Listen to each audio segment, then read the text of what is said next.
What's up? What's up? It's Pika over here in Singapore, checking in again. All right, so much has happened in the last couple of days. Today was a kind of chill day though. Let's see. Woke up early, did laundry, cleaned the house, and started off on baby girl's hair because I do that once a week. I didn't know anything about braiding hair. Didn't know much about African American hair, much less mixed hair at all. So I taught myself. And thank God for YouTube tutorials, you know how I like those. There is a channel called Mahogany Curls that actually broke it down from the very beginning, from her very first big chop till now. I've been following her like a lot in the first couple of years that I was starting out, but recently it's not as often because I think I've got my own, technique down, so it helps with baby girl's hair. So once a week I wash it.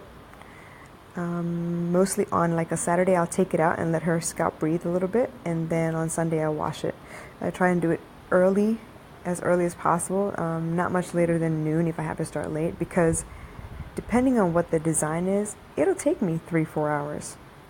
But it's not so bad because we normally watch movies while we're doing it, and it's a chill day because by the time I start her hair, I've pretty much done everything else that I need to do for the house itself. So then after I do her hair, I can really chill. So I got that done today. I did box braids again. I've been doing box braids a lot lately because I feel like I get a lot more oil into her hair and on her scalp, and it stays better. It doesn't get as fluffy as fast. And I have gotten to a point now where I don't have to use rubber bands in her hair. It actually it holds the curl at the bottom, and it kind of just doesn't undo the braid. So I'm really lucky. Been using oil and also a deep conditioner from Shea Moisture, which I really love. It's the Manuka Honey Black. I'm not sure, but it's by Shea Moisture. It comes in a tub. It's really really nice. It smells pretty good. I've been using the CG method, which is the curly girl method, and the line of shampoos that they use are actually by Diva Curl, but I found similar products. So again, it's the Shea Moisture line. There's no silicones, no sulfates, and it really helps clean her hair and keep as much of the moisture in her hair as possible instead of drying it out and then you have to go through a bunch of products to put the moisture back in. So that was my day today. It took me about 4.5 hours to do. And after that, we actually headed out to the temple because every Sunday we go to the temple and we do Navagraha prayers, which is the 9 planets. According to my mom, we're not going through such a great time at the moment. So to pray to the 9 planets, it kind of helps to alleviate some of those feelings of distress for our family. So she's been doing it diligently since she got here every Sunday.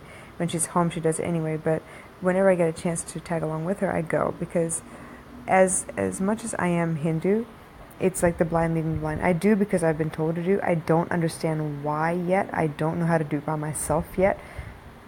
Mostly because 20 years in the States, you didn't have really a temple, so to speak, to go to and do all of the traditional Hindu prayers. So I'm still learning, but I know I have conversations with the universe a lot. I talk, I voice my opinions, I show that I'm grateful. I do as much as I can to make sure that I'm in the right frame of mind to tackle the day and keep going the best way that I know how. So I was thinking a lot while I was doing baby girl's hair today about what do I do next? Like it's slowly kind of setting in. Yes, I lost my job. I don't have a replacement. It wasn't on my terms. I don't know if I can switch it or play this off somehow. But it's starting to sink in a little bit because I still have a week left. Friday will be my last day. But I'm not exactly sure what I'm supposed to be doing in the next week or so. So I guess I'll go into work tomorrow morning and find out, where I can help out. Because if they've stopped me doing curriculum, that's pretty much the only thing I was working on. I'll just have to find out from operations what they need help with before I leave. So I was thinking, I love the space that I'm in right now. Right now, I don't have another plan. Like I don't have another job lined up. I don't have the business set up to the point where I can make money with that only yet. There's a lot of up in the air ideas. So the thing that I do love about this state of mind at the moment is that Nothing is pinned down. I haven't been pushed into one track or another. The possibilities are endless right now at this point. But I also know that once I choose something, the possibilities will narrow toward that one thing that I've chosen. So I'm a little excited still about the fact that there's like so much out there. I haven't really settled on one idea for how to get through everything next, but I do know that I make my decisions pretty much the same way every time. When it comes to jobs, I look for skills. If I'm really good at something, I try and look for skills where I'm not so great. Excuse me. I'm actually kind of tired. Okay, so I look for skills or skill sets that I could earn, that I could, buck up on. Entry-level positions, let's say in marketing, because I've never done it before. And that's what I did when I got to Wyndham Worldwide. I actually got to really, really sit with a marketing director and learn from her directly and, get some skin in the game that way. When it came to sales, by the time my director left and there was another director on board, I had become the go-to person for all of our in-house marketing events. And that's when I really got to get close to the sales department and really work with them on how to bring owners in, get owners to bring referrals in, and then sell them on either upgrading their package that they already have or buy a brand new package if they were a referral. So I got a lot of first-hand experience for the sales part because I was already in that basic workspace. When I got to Lumber Liquidators, I love data entry, and as simple as it seems, there's a lot more to it. So from that perspective, I gained another skill. I didn't know anything about SAP until I went to Lumber Liquidators. I didn't know anything about production lines and shipping and handling and freight forwarding, stuff like that. I didn't know anything about that, but the fact that I was able to go in there and pick up that skill as well, I'm very, very grateful for. When I came to Singapore, the first job I ever had was working for Taste of Tradition, which is a smaller company, but they handle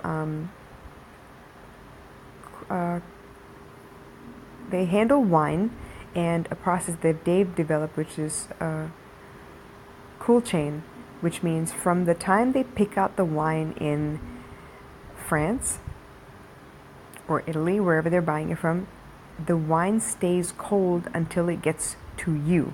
So there's no point in time where it's sitting in a crate on a container on a ship somewhere and it's like getting warm, if that makes sense. So it keeps the wine a little more fresh, and it's like one of those guarantees that they had. So I didn't know anything about that stuff, and I didn't know anything about wine. I wasn't a big fan of wine. I was never a big fan of beer. I'm not a big fan of wine. Didn't drink that much champagne. Unfortunately for me, it was always liquor.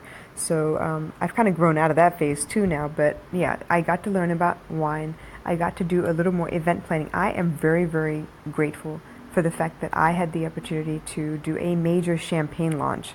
For those of you who've ever heard of Charles Heidsieck, it was a very, very old-fashioned brand that had kind of dwindled away. No one really talked about it, and we got to relaunch it and become the only people who were distributing Charles Heidsieck champagne in Singapore. So that was pretty amazing. It was the biggest event I've ever done. We made it to Singapore Tatler. The Tatler was the top 300 wealthiest people in Singapore were at that part. It was amazing. It was mind-blowing. It's like nothing I've ever handled before. And I've done a lot of event planning, as you know, with the marketing events in the States. So with every job, basically, I looked for a new skill set. In Grand Hyatt, I was there for 2 years. Now, I'd always done the marketing side of it. I've always done the sales side of it. I've done the contracts. I've done the food and beverage. I had never touched operations. So I got to pick up that side of it, working at the front desk, dealing with VIP guests, dealing with royalty who would come in and stay with us. I had the distinct honor of dealing with princesses, kings, actresses. It's amazing. I got to rub shoulders with some of the greatest people that I never thought I'd ever be able to talk to these people. These people are really, really well-to-do, very smart, witty business people. I've had the pleasure of being able to talk to some of them, actually, get their advice on stuff. Like, if you could imagine, having someone as big as, I don't know, okay, Gary Vaynerchuk. If I ever had a chance to pick his brain, I think I would probably die the next moment. But to be able to service a person like that in a hotel while they're staying at the hotel, just to have like simple conversation, like even like, good morning, how are you, and then see where the conversation leads. That is amazing to me. I've had so many conversations with people while they stayed at the hotel that it's just, I am blessed. I am very, very lucky that way. But like I said, I picked up the operations side of hotel management because I'd never seen that side before. So there were a lot more things that I needed to take care of, and a lot of moving parts within the hotel as far as rooms were concerned, housekeeping, engineering, the grand club, events, sales, all of these people, and it was just something I've never done before. So I'm very lucky that every time I get to be in a place where I pick up another skill that I've never had before. So when I finally came to IQ Kids, this is the first time I've actually been able to get into the education space. And while, I've done trainings and stuff before, in the corporate world, but I've never actually been able to teach children, which is something that I love doing on my own. I homeschool my daughter until this year. She turned 6 in June, and I actually stopped homeschooling her in April. I do the occasional, projects with her on the side at home, but she finally entered a school-type environment with the daycare that's run by the YMCA here in Singapore. So I got to do the curriculum piece here in Singapore with the IQ Kids. I got to really see what it takes to manage a classroom and understand what the school systems kind of look like here in Singapore. A lot of times you don't have segregated classes, you have mixed age groups within the classes. So if you were to teach science for, let's say, 5-year-olds, but one center out of 100 has a class of 5-year-olds with some 4-year-olds sprinkled in, you need to be very careful how you manage the class, because the 4-year-olds, if it's too high flown, will not be able to catch up and they will disrupt your class. And if it's too easy, the 5-year-olds will get bored and disrupt your class. So it's a lot of other things I need to talk about, think about, learn about. I love the idea of STEAM. I love the idea of integrating all of the subjects together, because at that young age they can't really separate one from the other. It's too high flown if you don't include art, if you don't include some drama, if you don't include some engineering and some experiments and stuff like that. So with all of that being said, I feel like everything in my life so far has led me up to this moment, and now I need to figure out what my next move is so I can pick up another skill that will help me along my journey. So right now, I was working over 45 hours a week with IQ Kids at a pretty decent salary, but it basically equates to about $20 an hour, which is not bad. I'm not saying it's bad at all.